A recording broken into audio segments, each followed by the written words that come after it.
हर साल इंडिया और पाकिस्तान से हज़ारों लोग बेहतर मौक़े और रोशन मुस्तकबिल के लिए अमेरिका, कनाडा और यूरोपीय ममालिक का रुख करते हैं।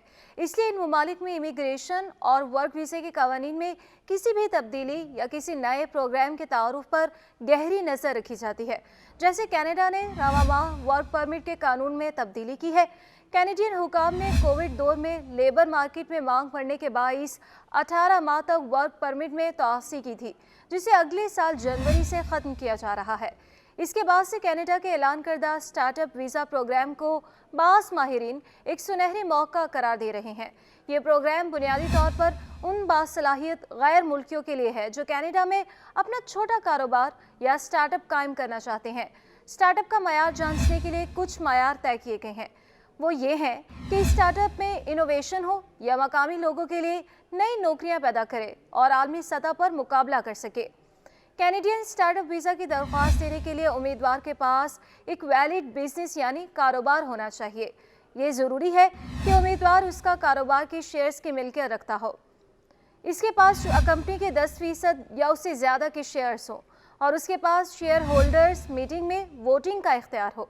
इस प्रोग्राम में ज़्यादा से ज़्यादा 5 अफराद अप्लाई कर सकते हैं। ये ज़रूरी है कि स्टार्टअप को किसी कैनेडियन तंजीम या डेजिग्नेटेड बॉडी की हिमायत मिले और लेटर ऑफ सपोर्ट जारी किया जाए। ये लाजिम है कि आपका कारोबार कनाडा से ऑपरेट करे, इसकी अहम सरगर्मियाँ कनाडा से हों और उसे कनाडा में ही काम किया जाए। इंग्लिश ज़बान पर गिरफ्त के अलावा अगर आपको फ्रांसीसी ज़बान भी आती है तो इससे आपका स्टार्टअप कनाडा में कामयाब हो सकता है। कैनेडियन वीज़ा कवानीन के मुताबिक आपको इंग्लिश या फ्रांसीसी ज़बानों में से एक पर बोलने, लिखने और समझने में अबूर होना ज़रूरी है।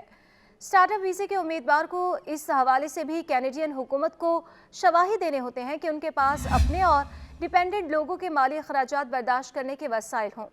उम्मीदवार किसी से उधार रकम लेकर उन पैसों का इंतज़ाम नहीं कर सकता। इमिग्रेशन माहिरीन के मुताबिक स्टार्टअप वीज़ा आम वर्क परमिट वीज़ा से काफ़ी मुख्तलिफ है। इसका मकसद सिर्फ कारोबारी अफराद और इंटरप्रेन्योर्स को कनाडा की तरफ माइल करना है। सबसे अहम तकाज़ा यह है कि उम्मीदवार का कारोबार अख्तरोयत रखता हो, जिससे कनाडा में नई नौकरियां पैदा हो सके। ये वीज़ा आम कारोबारी अफराद के लिए नहीं, ऐसे स्टार्टअप प्लान दरकार हैं जो पूरी दुनिया को टक्कर दे सकें। इस प्रोग्राम के तहत किसी ख़ानदान को दरकार माली वसाइल का तयन उसके अरकान की तादाद से लगाया जा सकता है। अगर सिर्फ एक शख्स इस प्रोग्राम के तहत कनाडा जाना चाहता है तो इसे 13,757 कैनेडियन डॉलर दरकार होंगे। यह रकम बढ़ सकती है अगर ख़ानदान के दीगर अरकान भी साथ जाना चाहते हैं। कैनेडियन हुकाम हर साल इस रकम पर नज़रसानी करते हैं और तो ये देखना भी ज़रूरी होगा। इसके अलावा उम्मीदवार को कनाडा में तस्लीम शुदा बिजनेस ग्रुप से अपने स्टार्टअप के लिए लेटर ऑफ सपोर्ट दरकार होता है। उसके लिए उम्मीदवार उन तंजीमों से रुजू करता है और उन्हें यकीन दहानी कराता है कि उनका स्टार्टअप आइडिया हिमायत का मुस्तहिक है। उम्मीदवार को लेटर ऑफ सपोर्ट के लिए इन इदारों के साथ मुआहिदा करना होता है। ये लेटर दरअसल सबूत है कि कनाडा का कोई सरमायाकार जैसे venture capital fund, angel investor group या बिजनेस इंक्यूबेटर उम्मीदवार के आइडियाज़ की हिमायत करता है। मज़ीद ये कि तस्लीमशुदा तंजीमें उम्मीदवारों को कैनेडियन हुकूमत के सर्टिफिकेट ऑफ कमिटमेंट भी जारी करती हैं। उसके बाद हुकूमत वीज़ा एप्लीकेशन के लिए दोनों लेटर्स की तस्दीक करती है। कैनेडियन हुकूमत आपके स्टार्टअप के बारे में मज़ीद मालूमात मांग सकती है ताकि मालूमात का जायज़ा ले सके। लेटर ऑफ सपोर्ट या दीगर तकाज़े पूरे ना करने की सूरत में कैनेडियन हुकूमत दरख्वास्त मुस्तरद कर सकती है।